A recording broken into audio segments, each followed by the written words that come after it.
Hi, everybody. My name is Jaime Brambilia. My company name is Heat CBD and Grace Health and Wellness. They're two separate companies. Heat CBD manufactures CBD products, and Grace Health and Wellness is a practice dedicated to teaching interested patients about the clinical use of cannabinoids. So in August of 2018, my wife, Nicole, was diagnosed with stage 4 metastatic breast cancer. We learned that the cancer had eaten through her 4, 5, and 6 vertebrae, and that she would require 8-hour spinal surgery to correct it. The metastases was the only thing holding her neck up. When we got to Memorial Sloan Kettering in New York, the doctors had explained that her standard of care most likely would include 6 rounds of chemo, radiation, and many surgeries to remove the tumor masses. So the outlook was looking very grim, but nonetheless, we wanted to go through it full force.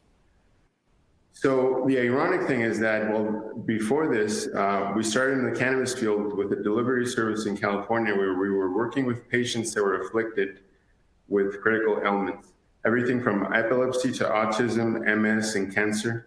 We made the decision to focus on the medical rather than the recreational, due in part from the response we received from the people looking for alternative therapies. So after Nicole's diagnosis, we decided to go full force into understanding the monster that cancer is and how what we're dealing with cannabis could help other people going through it. And so I never expected the outcome of Nicole's case, but we decided to make this a positive journey, and that was Nicole's request. So that's what we did. So the presentation today is going to be about raising awareness, and raising awareness about the successful implementation of natural and plant-based medicines used with standard of care for metastatic breast cancers. So we know what we know about cannabinoids, tryptamines, and the ketogenic diet is that when they're used with traditional standards of care, they're positive additions. And so why are they positive additions? Well, they work synergistically to improve the patient outcome. So these compounds offer a cytotoxic effect as well as a palliative effect. And the more well-researched effect is the palliative effect, which we'll discover later on in the presentation. We will explain in current detail what science understands about the effects of these compounds. So a little bit of background story. So cannabinoids exert cytotoxic and palliative effects by means of physiological modulation through the endocannabinoid system. And our bodies are naturally able to produce endocannabinoids, which interact with receptor sites within the endocannabinoid system. And the purpose for this system is to create the state of homeostasis. So all the functions that the endocannabinoid system produces are still unknown, but what we've discovered so far is that this system is intricately tied to almost every bodily function that we have. Psilocybin and psilocine come from magic mushrooms, if anybody's familiar with that. These compounds are in the class of psychedelics known as tryptamines. And these compounds are agonists of the 5-HT serotonin receptor group, which are G protein coupled receptors. And that means that the receptor sites are anchored to the cell membrane. So important thing to keep in mind is that GPCRs, or G protein coupled receptors, have been identified to perform a phenomenon called heterodimerization, or crosstalk. And that basically means that when there's a similarly structured receptor, one receptor gets activated by an agonist, and another one that is similarly structured gets activated as well without the use of the ligand. So ketogenic or low-carb, high-fat diets, these have been studied for their effects in our metabolism. And what they've been, the researchers, what they've been able to identify is that ketone bodies are produced in the liver, and our bodies are able to use them instead of using glucose as fuel. So this has a profound effect on our physiology, especially in our cell metabolism. Anti-cancer mechanisms of action of cannabinoids, psilocybin, and ketogenic low-carb, high-fat diets. So in this presentation, what we're going to review is what current science understands as to the aforementioned compounds. I will briefly explain the anti-proliferative, anti-invasive, and anti-metastatic mechanisms of each adjunct therapy, as well as the palliative effects. So we're going to start off with the first hallmark of cancer, and that's proliferation. What we understand about proliferation is that it comes after the cell is mutated. It's the first significant stage of a cancer cell progression. And this is when cells start to divide and reproduce to start forming the tumor mass. One of the very important things to keep in mind here in proliferation research is a protein called AKT, also known as protein kinase B. And it's one of the most studied molecular mechanisms in cancer because of its potential effects on apoptosis. So the inhibition of AKT protein initiates a signaling pathway that activates autophagy, and this in turn leads to programmed cell death, also known as apoptosis. So in other words, important thing to keep in mind here is that if you turn off AKT, the cancer cell dies. So how do we know cannabinoids exert anti-proliferative effects? Well, in preclinical studies, cannabinoids have been studied for their pro-apoptotic effects. The specific mechanisms of how cannabinoids exert all these effects on cancer cells are still unknown because the system is just too complex.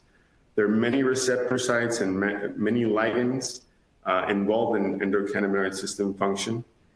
And with a recent study from the Technion Institute of Israel done on identifying the heterogeneity and complexity of cannabis extracts as tumor agents, we can see an example of that. So the more well-known mechanisms of action, though, research from the Complutense University of Madrid, they published one of the most significant papers on this subject. It showed that activation of cannabinoid receptors triggers a signaling cascade that causes cell apoptosis. And it's done through stimulation of endoplasmic reticulum, which creates ceramide accumulation in the cell.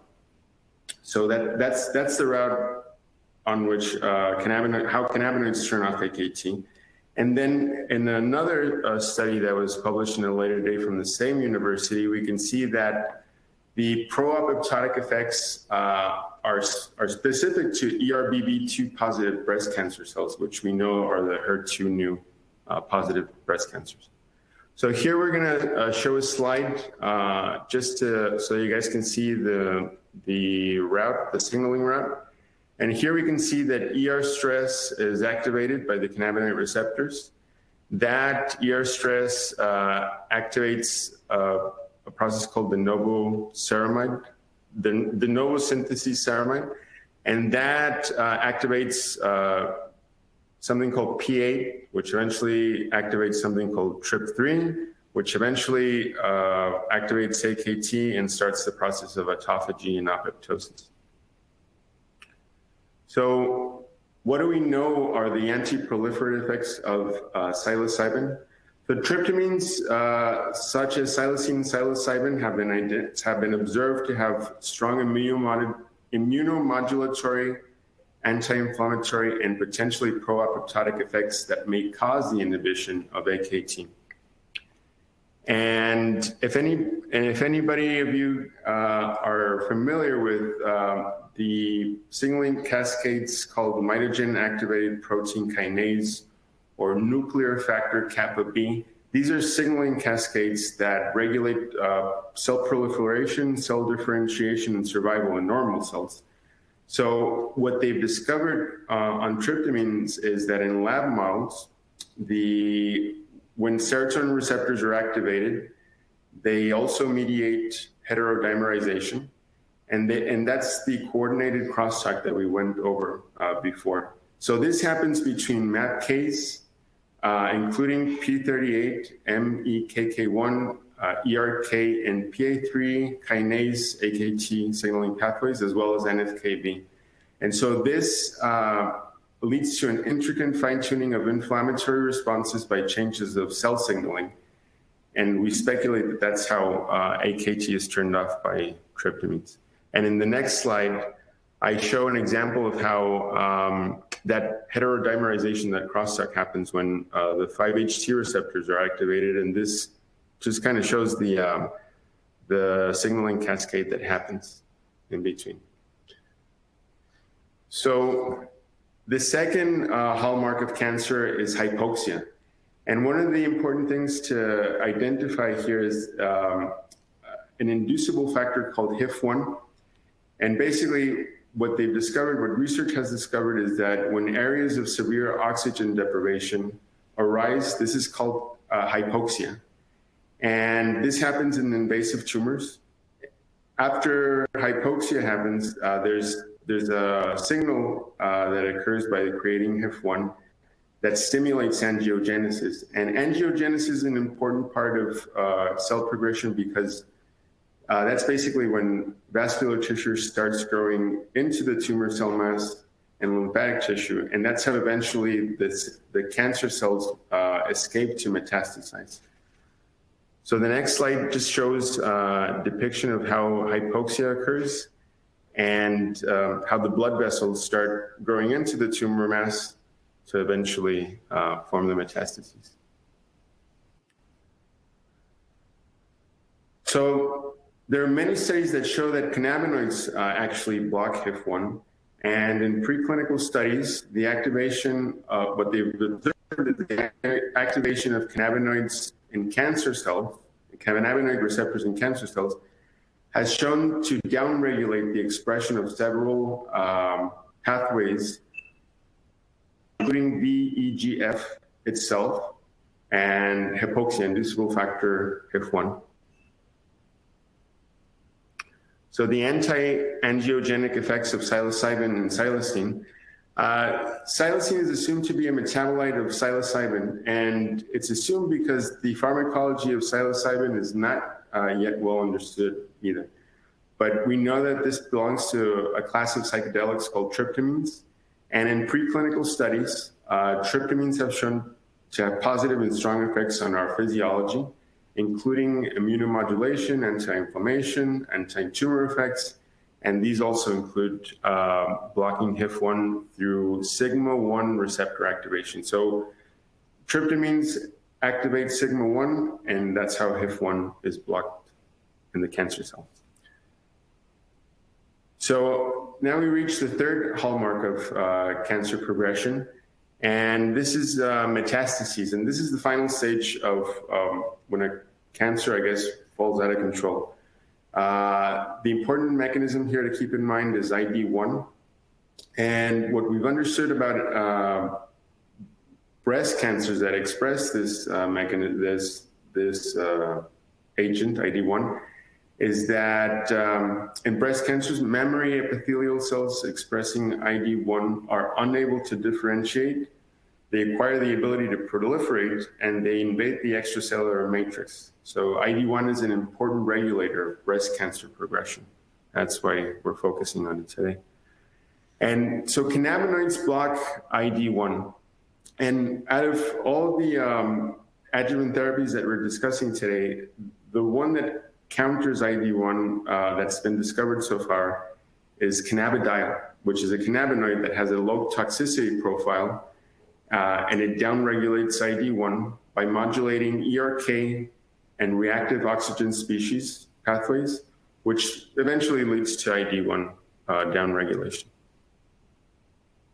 So I don't know if you guys noticed, but I didn't touch on the ketogenic diets in the first two hallmarks of cancer. And that's because ketogenic diets work on a route on themselves. They're separate from the routes that psilocybin or cannabinoids can act through. And what we know about these diets is that they've been recently proposed as adjuvant therapies for cancer treatments because they target an effect called the Warburg effect. And that's basically an effect that describes that cancer cells predominantly utilize glycolyses instead of oxidative phosphorylation, to produce ATP. And ATP is very important for cell functioning. Some cancer cells lack the ability to metabolize ketone bodies because of mitochondrial dysfunction, and also the enzymes that help break down the ketone bodies. So the rationale in providing a fat-rich, low-carbohydrate diet in cancer therapies to reduce circulating glucose levels and induce ketosis so that the cancer cells are starved. The normal cells adapt their metabolism to use ketones. And so another important part of this is that ketosis therapy also reduces insulin-like growth factor, which is also important for cell progression. So what are the effects, the palliative effects that we know about? So we know that these compounds have been recognized as effective palliative tools when used in conjunction with the usual standards of care. The results are that symptoms are greatly reduced, and in our anecdotal experience, we've seen this time and time again with patients that are able to choose this and that have access. It's important to stress this point because even though with cannabis, half of the country has already legalized the medical use, psilocybin, on the other hand, is only legal in 2 counties in our country. So hopefully we'll be able to change some minds today so that we can change that as well. I'm going to go through some examples of how these compounds are good palliative tools. And so many studies have shown the efficacy of psilocybin in cancer patients as agents to decrease the symptoms of depression caused by the side effects of standard of care. So many studies have identified that many studies have established that psilocybin and other psychedelics have very little physiological safety concerns. But we still need to do more research to figure out what the psychological repercussions would be. So in one of these studies that came from Johns Hopkins University, they analyzed 51 patients that were diagnosed with advanced stages of cancer. And what they found was that high doses of psilocybin produced a significant decrease in depression, general anxiety, and anxiety towards death. It also produced an increase in quality of life and optimism. And the important thing here, or the thing that creates the most impact, is that after these therapies were administered, the result persisted even after 6 months after the therapy was administered. So cannabinoids. We know that cannabinoids are safe and effective palliative tools. People that have attended these symposiums have probably heard all about that. And they have very good effects, including antiemetic effect, antidepressant, anti-pain, and the ability to induce sleep. I just briefly covered those just to talk to you guys about them. But what I want to emphasize on is the synergistic effect that these produce with standard of care. And in recent lab studies from the Complutense University of Madrid, in collaboration with Zelda Therapeutics, we've found that when we combine cannabinoids and estrogen receptor targeted therapies, for example, cisplatin or lapatinib in a petri dish, what it shows is a positive additional anti-proliferative response in cell cultures. So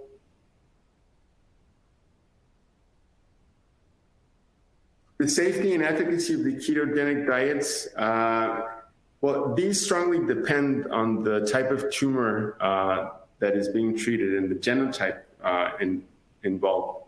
So the information, having a little mix up with my slides. So what we know so far about these therapies, we don't have a lot of data on these because so far there's been just very little clinical data and single case studies that show the results of what this could do. There hasn't been extensive randomized clinical studies yet. But from the little information that we have, we can see that these therapies don't have evidence of interaction with standard care. Most of the research conducted on these has been conducted on glioblastoma patients, but there's also been recent studies that have found that patients with breast cancer equally benefit from these. So the following study that I'm going to present is the case study that captures my wife's story. And I'm going to briefly go through that just to explain what we did with her. Okay. So I'll briefly go through this. So protocols that were used, we used standard of care. She went through treatment every 4 weeks since the time of diagnosis to January 2019. Time of diagnosis was August 2018. So she would take an infusion of Taxotere, Perjeta, and Herceptin. Perjeta and Herceptin are the targeted therapies. Taxotere is the chemotherapy. We can see that she did a ketogenic diet in addition to supplements, borage, omega oils. Those are precursors to endocannabinoids, pertinent adjuvants if they can be used. Vitamin B12, glucosamine PEA, which is a ligand of cannabinoid receptors, and pre and probiotic supplements. And those we know now that work in conjunction with the endocannabinoid system. So the doses that we administered of cannabis oil, they were relatively high, and we can see that during different stages, the amounts of cannabis oil that we were dosing every day would fluctuate. And that's because through trial and error and through our method, we were exploring with different cannabis strains, and these were all whole plant cannabis extracts. We can see that the use of psilocybin she had, so she had 2 heroic sessions with psilocybin. One happened in November 2018, the other one January 2019, right before she went for the PET scan that determined that she didn't have metastatic disease anymore. And then here we can see the images, right? We can see the images of when the cancer was initially diagnosed, and we can see the mass in the center. And then this is the PET, underneath that, it's the PET CT scan that showed no evidence of metastatic disease. And we can see clearly that the mass has shrunk significantly. So what are the results? So she was diagnosed in September 2018, the end of August. So by October 2018, 50% of the mass was visibly reduced. Her doctor could visibly see that 50% of the mass was reduced by October. January 2019, PET CT scan confirmed no evidence of residual cancer or recurrent disease, and that persisted to date.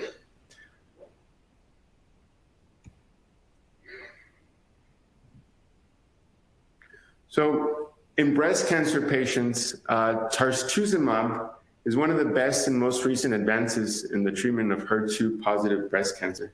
And although this strategy has been very successful, the statistics show that about 75% of the patients with ERBB2 overexpressing tumors do not respond to trastuzumab. And the ones that do respond which is almost 15%, eventually develop metastases. So this is why there's a tremendous need to develop novel therapeutic approaches so that we can improve patient survival in these patient populations. There are many important benefits to initiating observational clinical trials to test these therapies, but so far, little attention has been given to do so. And with correct research and proper clinical protocols, minor side effects that can occur can be managed, and accurate doses can be studied so that we can deliver proper therapeutic benefit. So now we're going to talk about the economic viability of producing an observation clinical trial using cannabis oil in contrast to the cost and time frame to produce a cancer drug. So we went through an exercise using Nicole's case study as an example. And we used the parameters from the case study, the amount of oil that she took and the time frame. And we went into weed maps. We took a little survey to figure out what a gram of oil could cost. And so 2 grams of oil is what we considered for a clinical trial to prove whether or not these therapies have these effects.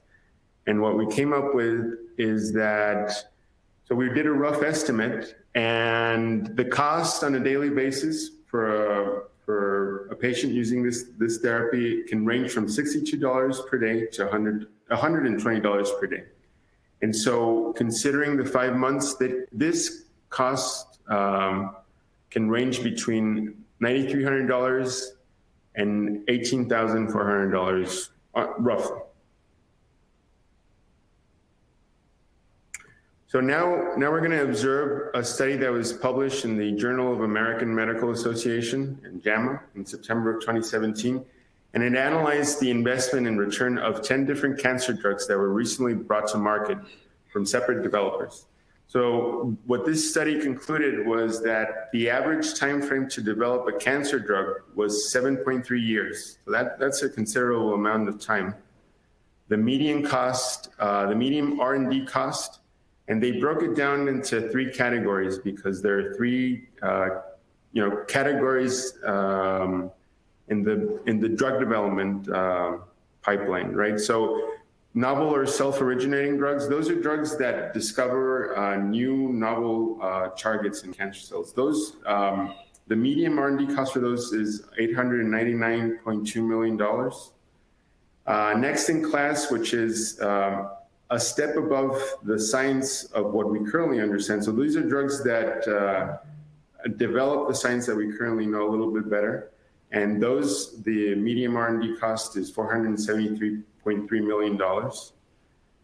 And then we have acquired drugs on the low side of the totem pole, which those cost $328.1 million.